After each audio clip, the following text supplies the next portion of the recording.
Welcome back to another vlog. Hopefully this isn't too crooked. Oh my gosh. I just got some Chick-fil-A. When life happens, the way that you react, I feel like sets the tone for the day. So I'm rewarding myself with Chick-fil-A. I've been trying to be very good with takeout, not buying it as much because I'm in the land of endless takeout. Last night I was on my way home, or not last night, but like last evening, or yesterday evening kind of. I was on my way home, and tell me why a rock popped on the windshield. Crack. Chip, more or less. I was so pissed off. I was just like, I looked at it, and it's crazy because like if you're someone who's ever experienced like a real-time chip, you can see the rock literally like 0.2 seconds or whatever the object is before it hits your windshield. So there's no way that you can, you know, swerve to try to avoid it or anything like that. So, sorry, I'm eating my hat down. And I was like, this just got chipped. And I was like, typically, any old time I'd be like, oh, you know, like I'm just gonna let it just sit there and I'm gonna tweak out about it. I'm gonna cry and I'm gonna scream and I'm gonna be super angry about it and all this other stuff. But I was just like, I looked at it and was just like, I just gotta get it fixed. I'll go online, set an appointment for a safe light, excuse me, and I will go there tomorrow morning, get it fixed and all that. And I was worried because they were like, oh, it's not a cosmetic change, so it's really just us using resin to make sure that it doesn't spread. And I was like, okay, cool. And they're like, you're still going to be able to see it. So I'm thinking, oh my gosh, it's going to be super, super apparent. It literally looks like, I don't even know if I could show you because obviously it's glass, but it looks so much better than what it was before. It literally looks like the size of, like if you've ever sewn and you've used a pin that has like a little dot on the end, it looks like that. But just flat. You can't really tell unless you're looking for it. Like obviously I know where it's at because I saw where it happened. Obviously I'm gonna notice, but no one else is gonna see that. And if they do, they might think, oh, it's just like a mark on the window and call it a day. I couldn't find my camera for the longest time, and I guess I had left it in the car for a minute, including my tripod. And I was like, okay, I guess this is a good opportunity for me to vlog. That's why I got Chick-fil-A. I was like, I went through this madness literally 12 hours ago, or a little bit more than 12 hours ago at this point. I'm like, I deserve Chick-fil-A. Plus, I was kind of rushing around because the safe light isn't very close to where I live. I knew that there was a Chick-fil-A. I knew there was a Chick-fil-A close by, and I kept eyeing up the time because Chick-fil-A's breakfast ends at 10:30. And I was like, oh my gosh, I gotta get there. But anyways, so I figured we could kind of chat for a little bit. I can kind of start this vlog. Guys, there's so much chaos, and I'm hoping it's gonna settle down over the next couple of weeks, and then you'll hopefully see a little bit more vloggity vlogs from me. Oh my gosh. I'm just sitting here chilling, like in the shade, because it's Texas and it's hot as hell. Like yesterday it was like 100 degrees. These two men just drove up in their car, and the car is literally falling apart.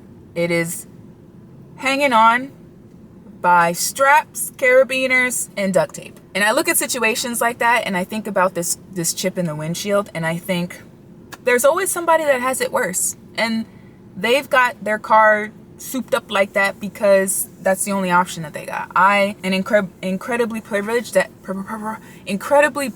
I was able to, you know, pay for this service and be able to get this fixed. And it's minuscule in comparison to what is right in front of me. Sorry, I'm probably going to be talking kind of quickly because anytime I try to vlog in the car, the camera just wants to warm up like it's in an oven.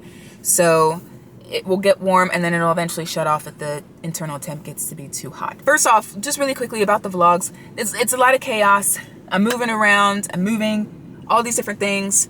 There's a lot kind of going on behind the scenes. Some things that I may talk about in the vlogs, some things you may never hear about in the vlogs, but right now, the way that my life is going is very chaotic, so that's why it's been weeks since the first vlog that I put out. I didn't say in that vlog that I was going to be doing weekly vlogs. I don't even know if I can't remember at this point if I even said that there was going to be like a regular cadence to the vlogs, but that's really just because it's very crazy right now and I need to get settled before I can really get into the groove of vlogging again. So sometimes we might be in the car, sometimes we might be you know, at home. Sometimes we might be in other places, whatever. I'm going to try to vlog as much as I possibly can, and when I can. But I did want to talk about some of the other things that have kind of been going on, because, you know, I still like to do things and I still like to hang out with friends and all of that jazz. Friends that I have here, I don't have a ton. Like, I have friends in the States, don't get me wrong, but most of my really close friends, like my friends that I've known for 15, 20, 25 years, are spread out all over the country, so I'm not able to see them that often. Like, my two best girlfriends live in, one lives in like the South, like a different state, and then one lives like, you know, Northeast, like where I'm from. I'm in Texas, and I'm not very close to them, and so, you know, everybody's got busy lives and stuff, so it's a little bit difficult for us to see each other. Totally understandable. But we chat and like talk on the phone and text and stuff all the time. And then like my guy friends, they're like, I feel like all of them are in like 2 or 3 different time zones across the country, so I'm not able to see them. I see them like once every couple of years or something like that. So when I came to Texas, I knew I wasn't going to have a ton of friends, mainly because I didn't know anyone, and because I wasn't really making a point to make a ton of friends or have a ton of friends, because I have really amazing people in my life already, and I was like, I'm good to go.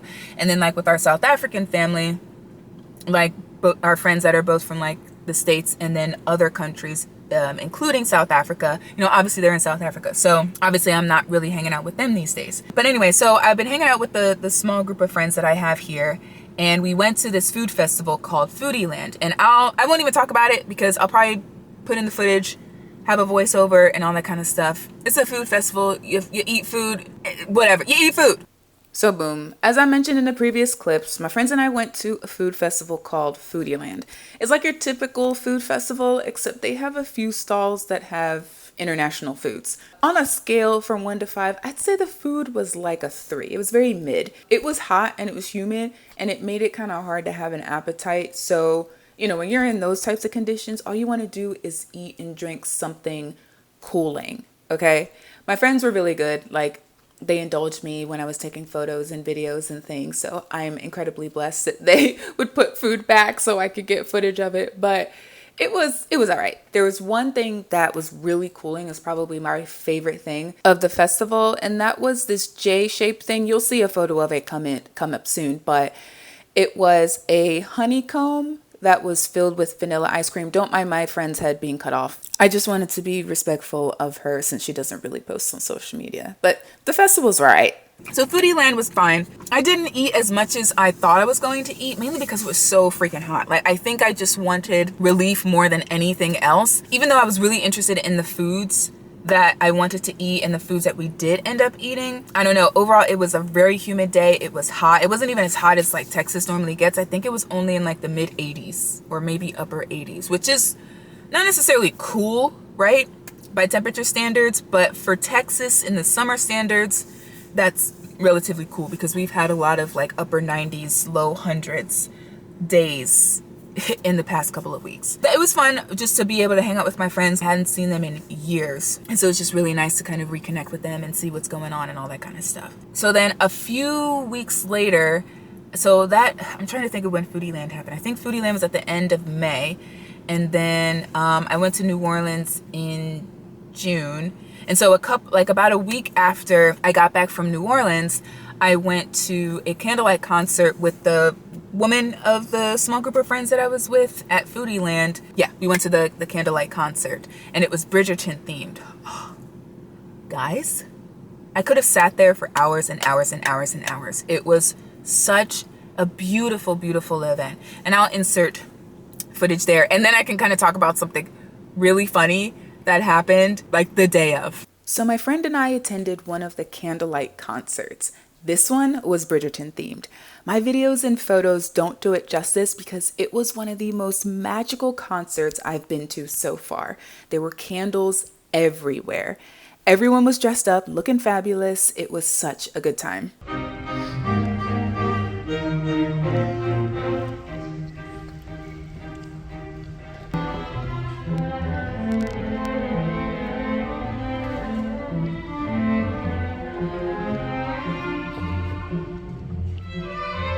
After the concert, we got some ice cream and then we headed home. So as you saw, amazing all that kind of stuff. The music was great. The musicians were fabulous. Like, the whole ambiance of it was just beautiful, beautiful, beautiful. So I knew about this event like months before. Like, as soon as I got back to the States, I was just getting hit with ads of things to do. And that's how I knew about Foodie Land, and that's how I knew about the candlelight concert. I knew about this for months, right? Which meant that I had lots of time to like buy an outfit for it, because the stuff that I brought with me from South Africa is super casual stuff, like mainly t-shirts, pants or shorts, jeans, you know, very casual things. No dresses really, except for a couple of dresses that I got a while back from H&M, and like my little like African dress, Sierra Leonean dress that my boo got me when he went to Sierra Leone. But those are really the only dresses that I brought here, because I was like, all the other dresses that I kind of wear, the other kind of skirt type outfits that I put together are generally reserved for like date nights, or, you know, when I kind of want to dress up a little bit more. I don't really plan on doing that here, but I still wanted to find a cute kind of ethereal Bridgerton-esque outfit to wear to this concert. So tell me why I waited until the day of to get an outfit, okay? I was like, I know I want to get cute little shoes, excuse me, a cute little coordinating bag, a dress, obviously, and I wanted to find some sort of floral adornment that I could put in my hair, right? And you guys know that my hair is quite short now, even though I'm growing it out and stuff. Like, I think I can just about put it in like a little poof ball. I know I can put it in a two, because I've had my hair like that for just like a split second, but I think I can pretty much put it in like a little puff ball right now. So I was like, well, I have hair from the beauty supply store that I can kind of add to it to make it a little bit of a bigger bun. So all I need to do is find some little hair accessories that I can use to put in my hair and stuff. I waited until the day of to get this outfit because I don't know, in my mind, I guess I thought I was going to be prepared, but like I said, my life is all over the place, so I forget things. Things are really overwhelming and crazy at the moment, so I'm just missing a lot of stuff. I didn't really have a lot of time that day because I was just kind of running all over the place to find all these elements that I wanted to include in my outfit. So I went to a couple of stores and was like, okay, bet. I don't have time necessarily to try them on in store, so I'm just gonna grab a bunch of dresses that I feel like would fit me, would look good on me, and look good for the occasion. And then for any that I don't keep or that just aren't appropriate for the thing or whatever, then I'll just return it. And then anytime I do something like this is kind of generally how I shop, because I really don't like trying on clothes in stores. That's another story for another day. I'll generally just pull a bunch of stuff off the shelves. I'll try it on when I get back home, and then anything that doesn't fit after I've kind of created a budget for myself for things to keep, then I'll return them.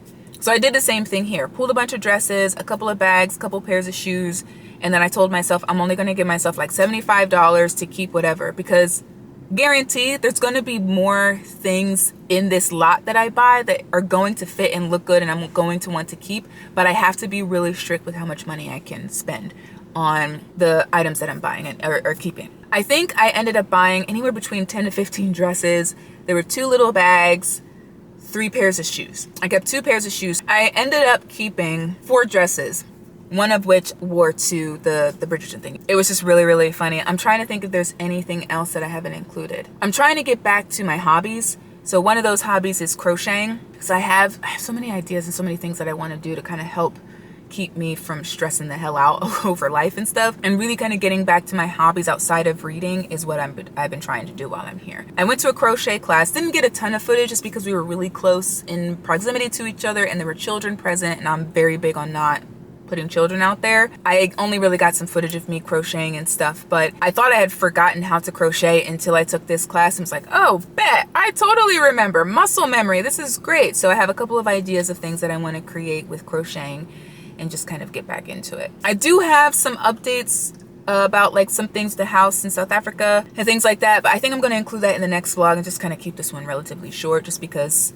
it'll just be easier on me. I'm still figuring things out with the vlogs. We're going to get back into cooking like I said in the last one. We're going to get back into all the things that we were doing before, and hopefully I can do some like slightly adventurous things here and there and kind of bring you guys along with me. So with that being said, I'm going to finish my Chick-fil-A breakfast and I'll leave you here. Thanks for hanging out with me. I hope you subscribe to the channel. Subscribe to be a part of this internet family, okay?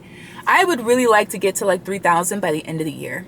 But I know that that also probably is contingent upon me being really consistent. Which we know is an issue for me when my life is crazy. So, again, thanks for hanging out with me, for sticking with me, and I'll see you in the next one.